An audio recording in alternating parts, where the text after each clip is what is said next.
Otra contradicción y muy importante es que parece ser que en la cima, dos de las cabezas de las familias más poderosas del dinero estarían peleadas.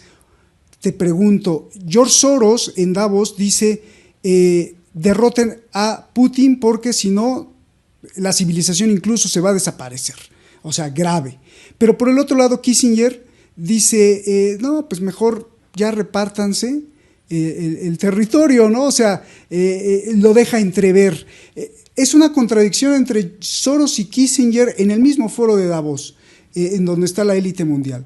¿Es una contradicción o es que ya se pusieron de acuerdo y la situación a largo plazo o a mediano plazo es que Polonia ocupe Ucrania y que Rusia ocupe la otra parte de Ucrania y se acabó el problema? ¿Es así como se lo están repartiendo o es que ya hay un quiebre en estas dos familias superpoderosas? Por favor. Gracias, Roberto. Me sumo a lo que decías primero y que decía Eduardo, de que todo este multimillonario gasto saldrá de los bolsillos de los contribuyentes estadounidenses, canadienses y europeos. Y que también estos contribuyentes, en especial los europeos, están financiando también la estadía y el desarrollo personal y social de los miles y miles y miles de migrantes que llegan a Europa desde hace ya muchos años, en un movimiento que a juicio de un servidor le conviene a Soros, porque de esa manera va deseuropeizando a los europeos. Pero bueno, vamos a lo que me preguntas. A juicio de un servidor, ¿por qué Donald Trump le dijo a la Organización del Tratado del Atlántico Norte, a los países que forman parte, que tenían que contribuir? Porque Trump tenía en su agenda política global el retirar a Estados Unidos de los conflictos internacionales. Esto le favorecía en cierto modo a Vladimir Putin. No olvidemos que el propio Putin, así como Trump en su momento, tuvieron excelentes relaciones con una de las cabezas visibles del sionismo de derecha, en ese tiempo Benjamín Netanyahu, y que ahora el señor Putin tiene excelentes relaciones con el nuevo primer ministro de Israel. Bueno, entonces, a juicio de un servidor, esa exigencia de Trump pretendía evitar que Estados Unidos se siguiera involucrando en conflictos bélicos que le costaban miles de millones de dólares a los contribuyentes estadounidenses y que engordaban los bolsillos solamente de los dueños del complejo financiero, militar e industrial. ¿Y por qué? Porque, bueno, dentro de la agenda del sionismo evangelista, de lo que se trataba era de expandirse a través de gobiernos, entre comillas, democráticos, al estilo de los que hubo en América Central, al estilo de Jair Bolsonaro en Brasil, etc. Pero a Trump lo echaron. ¿Y lo echaron por qué? Porque finalmente las políticas de Trump pues eran desfavorables para el complejo financiero, militar e industrial. Ahora, Kissinger está alineado precisamente, desde mi muy humilde punto de vista, con esa postura ideológica de Trump, que además justificaba a Israel en su expansionismo a costa de los palestinos, ¿no? Vean cómo aquí también intentó construir ese muro, del cual ya George Bush chico ya llevaba un tercio, ¿no? Entonces, la postura de Kissinger, en este sentido, me parece sí de apoyo a Rusia. ¿Por qué? Porque finalmente fue Kissinger quien abrió las puertas del capital, entre comillas, occidental, que yo llamaría del capital pannacional, para que llegara a China. Entonces, como la OTAN está abiertamente en contra de Rusia y de China, si hay tiempo leeré declaraciones oficiales de la OTAN, pues entonces Kissinger, en un acto de congruencia política para él, no digo que sea bueno o malo, de congruencia política para él, tuvo que alinearse, digámoslo así, a favor de Putin y de Rusia.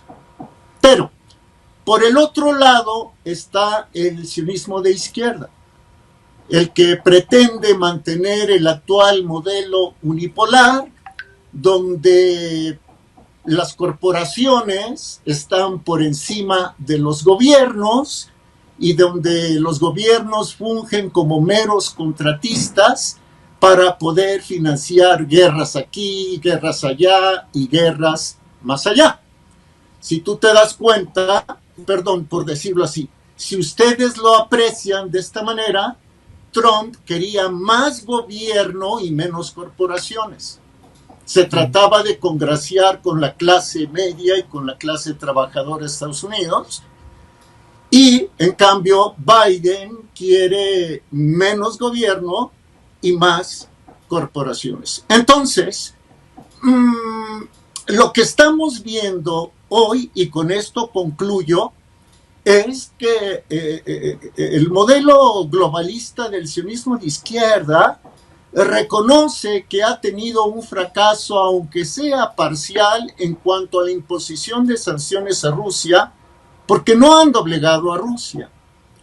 En cuanto a que reconocen que, a pesar de que tienen el control de la mayoría de las organizaciones multilaterales, como la Organización de las Naciones Unidas, la Organización para la Seguridad y la Cooperación en Europa, no pudieron impedir que Rusia llevara a cabo el 24 de febrero de este año el inicio de su operación militar especial contra Ucrania, y que además no pudieron impedir que el mundo supiera que las fuerzas ucranianas, con el apoyo de Occidente, habían cometido verdaderas matanzas, genocidios contra la población civil en el Donbass, concretamente en Donetsk y en Lugansk.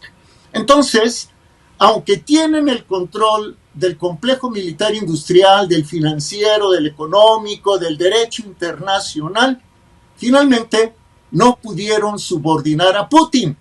Por ello, lo que quieren es tumbar a Putin para después golpear a Xi y tratar de hacerse con el control de Rusia y de China. Solo que para que lo logren, pues tendrían que derrotar, y no necesariamente en el campo de batalla, sino en el terreno de la influencia geopolítica, a las camarillas como la que encabeza Kissinger. Así es como veo hoy las cosas un servidor, y si hay tiempo más adelante, diré que no se va a crear, Roberto, un nuevo ejército europeo, sino que la OTAN se va a fortificar, pero bajo la tutela de Estados Unidos. Ya nada más digo este dato y les devuelvo la cámara, el micrófono, etc. Hoy en Washington, hoy miércoles 1 de junio de 2022, El secretario general de la Organización del Tratado del Atlántico Norte, Jens Stoltenberg, se apersonó en Washington y tuvo una reunión con el secretario de Estado de los Estados Unidos, un globalista que se llama Anthony Blinken. Roberto, espero haberte contestado como merecías. Muchísimas gracias, pues nos dejas claro este mapa desde tu posición y pues muchas gracias por esta explicación que sí, bueno, pues por lo menos resuelve varios planteamientos. Eduardo, tú que estás en Europa, se pasaron desde 1940, bueno, desde antes de 1945, quitándole las armas a Alemania y dejándolo con leyes y tratados sin ejército fuerte y bueno, pues ahora regresa una Alemania fortificada. Hay quienes dicen que esto es muy bueno, hay quienes dicen que esto, pues que esto no es nada bueno. ¿Tú qué ves en las pretensiones tanto alemanas como de Estados Unidos? Construir un nuevo ejército europeo libre de Estados Unidos, ser más dependiente de Estados Unidos o incluso algo más, tener un ejército alemán independiente, fortificado a largo plazo, o nada de esto y una OTAN decadente que continúa disfrazando todas sus operaciones con masacres y con violación de los propios derechos de otros países. ¿Qué ves y cómo nos explicas estos 100,000 millones de euros, más de 100,000 millones de dólares, por favor? No, realmente tenemos como decía antes, una situación muy compleja. Pero yo pienso que lo ha definido un poco el foro de Davos estos últimos días, cuando planteaba que una imagen del futuro inmediato, donde para estos grandes prohombres del mundo occidental, definían que el mundo ya no iba a tener tanta importancia los estados que iban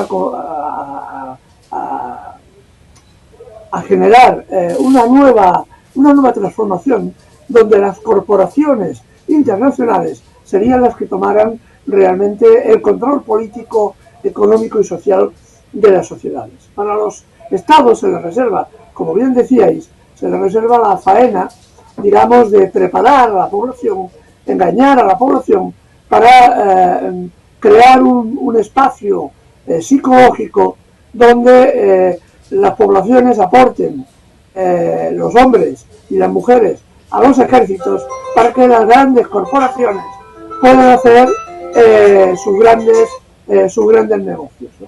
Esta es la realidad de lo que se está discutiendo en Davos. Entonces, este es el gran problema que ahora tenemos y que de alguna forma estamos planteando, ¿no? Lo que está apareciendo es un nuevo diseño de un nuevo mundo. Eso es lo que pretenden. Y la lucha de este nuevo diseño se personaliza en estos dos personajes. Como bien decís, Kissinger, que tiene una visión mucho más realista, no es que sea ni de izquierda ni de derechas, es un personaje cruel como pocos, como su historia, su larga historia de promover golpes de Estado, asesinatos de dirigentes, promover guerras civiles, lo avalan, pero es un personaje racional, frente a otros personajes como George Soros, que han nacido ahora, que son que tienen otra visión del mundo completamente diferente, ¿no? Y esta es la realidad. Estos dos grupos se enfrentan, igual que antes se enfrentó otro grupo que era liderado por Dzerzhinsky, que tenía otra concepción del mundo global que se ha venido abajo, que se ha venido completamente abajo. Esta pelea de las teorías de Dzerzhinsky o Leo Strauss chocaban con las de George Soros, se han venido abajo y ahora han sido sustituidas nuevamente por un choque entre teorías económicas y políticas entre Kissinger, este personaje que ahora ejerce de abuelito bueno, contra el señor George Soros, que ejerce de señor cruel, lo que ha sido absolutamente toda la vida. Esta es la realidad de lo que tenemos, ¿no? Entonces, enmascarar o limitar los conflictos a una cuestión de personas, Putin, Netanyahu, Biden, Obama, yo pienso que es un error porque lo que hay detrás son grandes movimientos políticos, grandes movimientos económicos, que son los que hacen que Trump exigió a los países occidentales invertir el 2% del PIB en armamento, y Biden coge la misma tónica, la misma teoría, y exige no invertir el 2, sino posiblemente más. Es decir, que la política sigue una línea que está al margen de los personajes que lo lideran. Sí que hay, también lo digo, hay una autonomía de la política. Dentro de cada personaje político, de cada presidente, tienen márgenes de actuación para llevar a los países hacia una punta, hacia un objetivo u otro. Esto también existe. No pensemos que únicamente porque lo diga una corporación o una fundación, ahora la moda es hablar de fundaciones, realmente vaya a cumplirse al pie de la letra. Los políticos tienen una autonomía en la política que les permite modular todas estas cosas, incluso presentar dificultades. Por ejemplo, el caso de Hungría, con el tema del gas ruso, al final, un país pequeño, relativamente poco, no demasiado rico comparado con Alemania, o con Inglaterra, o con Francia o Italia, se ha salido con la suya. Es decir, ahí tenemos un ejemplo claro de lo que es la autonomía de la política, ¿no? Cuando uno oye hablar a la señora Ursula von der Leyen, o al señor presidente Macron, o a cualquier presidente que parece que es lo que le digan de Washington, aquello hay que aplicarlo, hay que ponerlo en contexto. Es decir, se pueden hacer muchas cosas muy diferentes. ¿Qué va a pasar ahora? Es realmente muy complejo, muy complejo. El rearme alemán realmente trae gruesas historias detrás. Nos imaginamos a Adolfo Hitler cuando bautizaba el Bismarck o el Gran Spitz, los grandes acorazados de la Segunda Guerra Mundial, y nos imaginamos al canciller de turno en Alemania inaugurando barcos, ¿no? Como diríamos. Pero hay otro elemento central muy importante, que es el rearme de Polonia, por ejemplo. Si Polonia finalmente consigue un trozo de Ucrania, que es lo que están detrás, ya hay acuerdos entre Zelensky y los dirigentes polacos para ceder una parte del territorio ucraniano a favor de Polonia. Polonia representa un gran problema para Alemania. Y volvemos a repetir problemas y situaciones de antes de la Segunda Guerra Mundial, pero que están ahí, que están larvadas, que han estado larvadas durante todas estas décadas y que ahora surgen, porque la guerra en Ucrania va a provocar un cambio geoestratégico no solo a nivel mundial, que también, como bien estamos diciendo, sino sobre todo europeo. Las fronteras europeas pueden llegar a cambiar. Bulgaria tiene grandes intereses en Moldavia y tiene una importante población de unos 120.000 personas que se reivindican, se llaman búlgaros, los húngaros, otro tanto, los polacos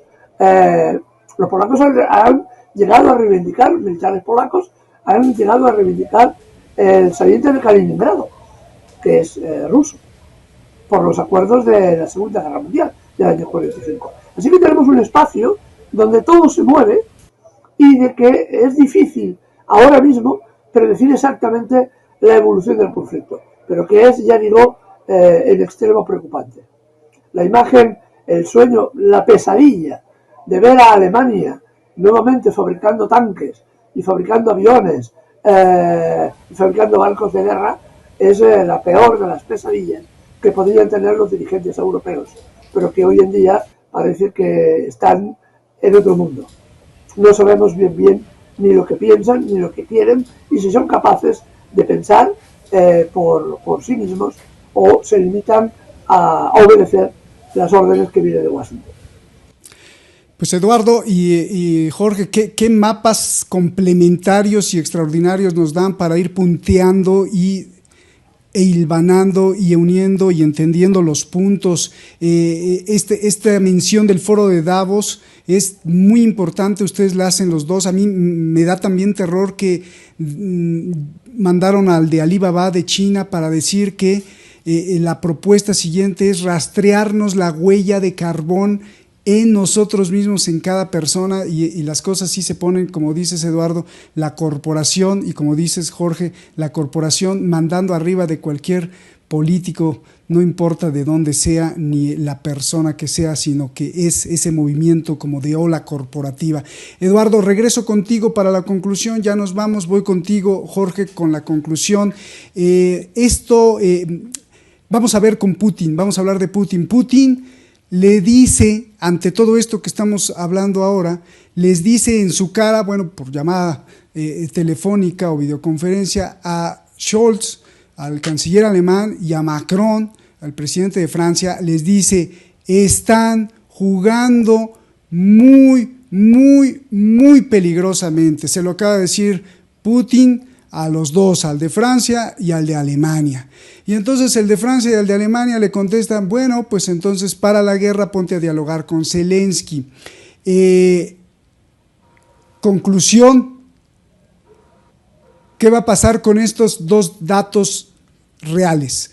Putin le dice, les advierte, esto que están haciendo es jugar con fuego, va a provocar una terrible desestabilización mundial y es muy peligroso. Y los otros le contestan: pues entonces deja de atacar a Ucrania y habla, y que haya diálogo.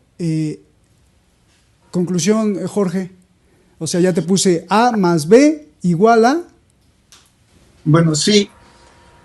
Me gustaría retomar algunos de los puntos tratados por Eduardo. No sé cuánto tiempo tengamos. Adelante, es suyo el programa de Eduardo y tuyo, eso es suyo.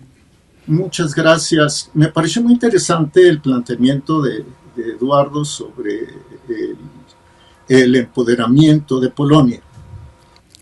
Sin embargo, si vemos que en realidad hay una especie de cúpula que maneja la política europea, entonces lo que tu servidor, el servidor de ustedes ve es que esa cúpula evitaría la confrontación que es ya histórica de Polonia con Alemania. Por lo demás, la Alemania de hoy dista de ser la Alemania nacional socialista, la de Hitler. Me llama mucho la atención que tanto unos como otros, tanto los aliados cuanto los rusos, se refieran a su causa como el combate a los nazis, ¿no? Ya el nazismo fue exterminado, no nada más en Nuremberg, sino todo lo que siguió. Yo no me imagino a George Soros, a Rothschild y demás promoviendo el crecimiento de Alemania donde esté enquistado el nazismo. O sea, no me cabe en la cabeza. Creo que no sería lógico. Por el otro lado, Putin habla de la desnazificación de Ucrania.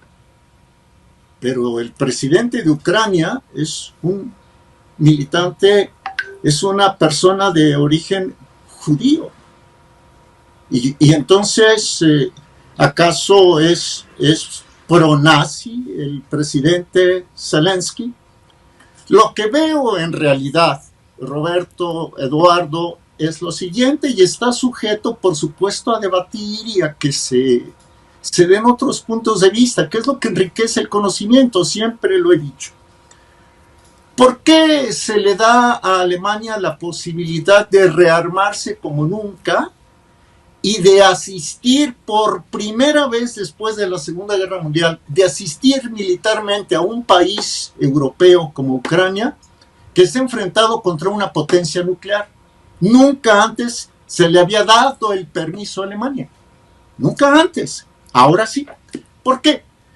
Porque en realidad es el premio para la clase gobernante alemana que desdeñó la oferta hecha por Putin de consolidar una alianza estratégica vía el Nord Stream y el Nord Stream 2 para la exportación de gas ruso a Alemania, que le hubiera dado a los alemanes cierto margen de independencia, un primer margen de independencia económica y energética con respecto a los Estados Unidos, sobre todo a los Estados Unidos.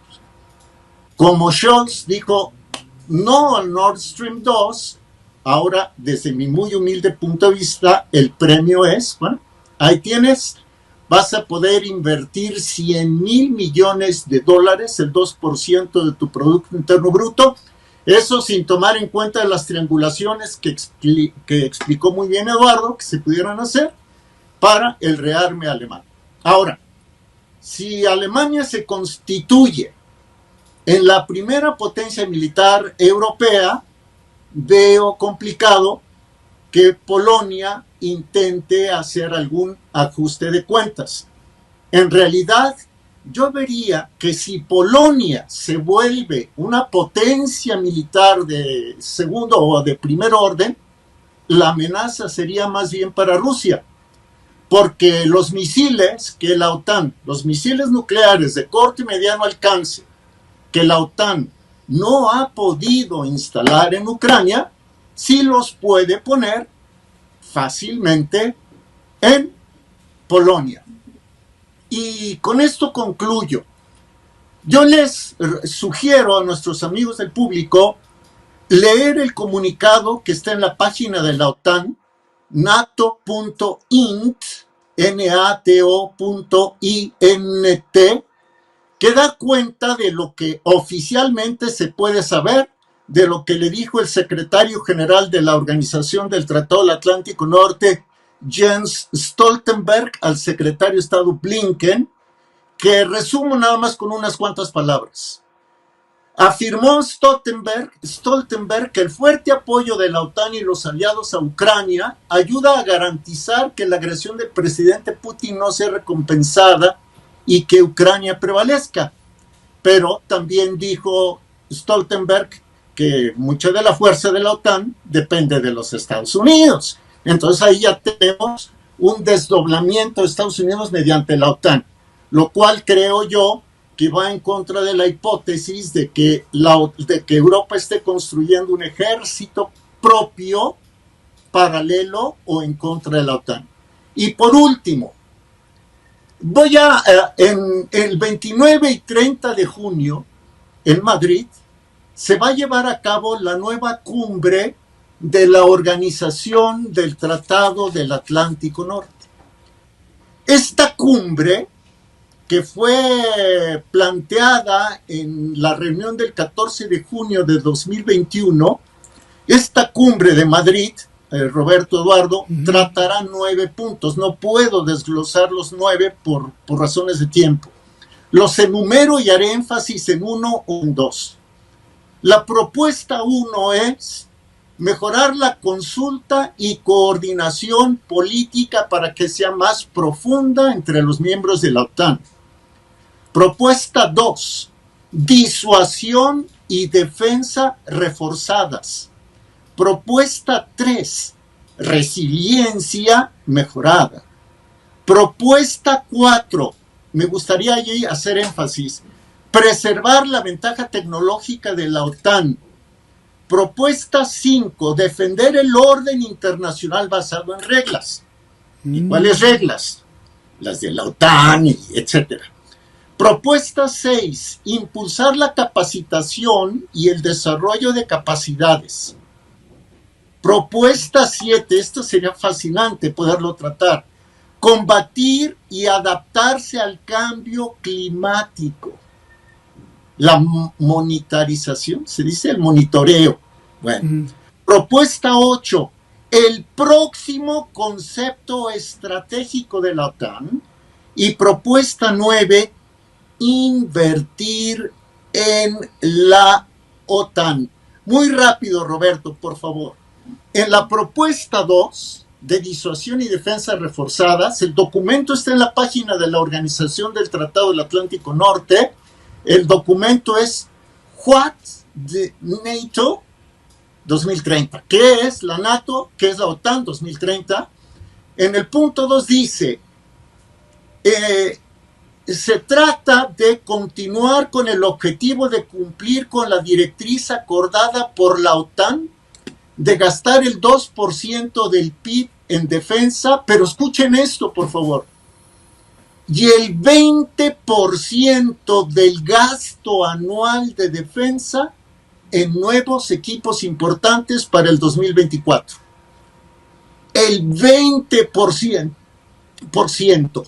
La OTAN habla de una alianza que sea interoceánica. En el punto 4, la OTAN dice, en los últimos años, la OTAN ha intensificado su trabajo sobre tecnologías emergentes y disruptivas, incluso mediante la adopción de una estrategia de implementación para asegurar la ventaja de la OTAN en 7 tecnologías disruptivas clave. Las leo. 1. Inteligencia artificial. 2. Datos e informática. 3. Autonomía. 4. Tecnologías cuánticas. 5. Escucha, Roberto, Eduardo. 5. Biotecnología. 6. Tecnologías cuánticas, dije, biotecnología, tecnología hipersónica y espacio. Y por último, dice, es muy amplio el documento, son como 5 cuartillas en las que se explican los 9 propósitos que se van a discutir el 29 y 30 de este mes de junio en Madrid.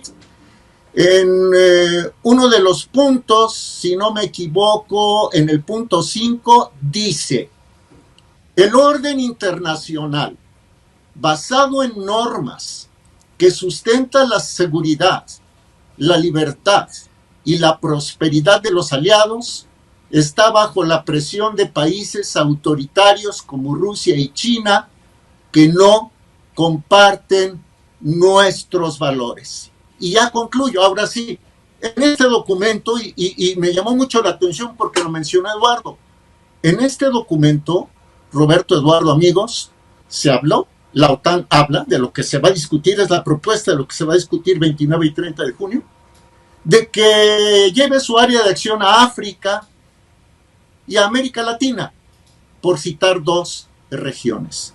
Nada más falta la luna.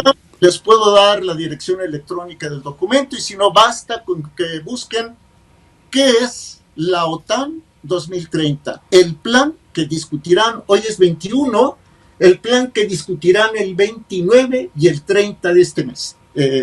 Roberto, Sí. Eduardo. Hoy es, sí, faltan 28 días, ¿no? Va. Muchísimas gracias, Jorge, de verdad, gracias. Eduardo, te planteo el mismo binomio o ecuación, como quieras llamar. Putin les dice, se los dijo en su cara en una llamada de 80 y tantos minutos recientemente, ¿no? Creo que ayer o anteayer. Están jugando con algo muy peligroso que provocará la desestabilización total. Y Macron y Olaf Scholz le contestan, entonces, bájale la guerra a Ucrania y ponte a dialogar y no ataques. Este es A, B, igual ¿a qué, Eduardo?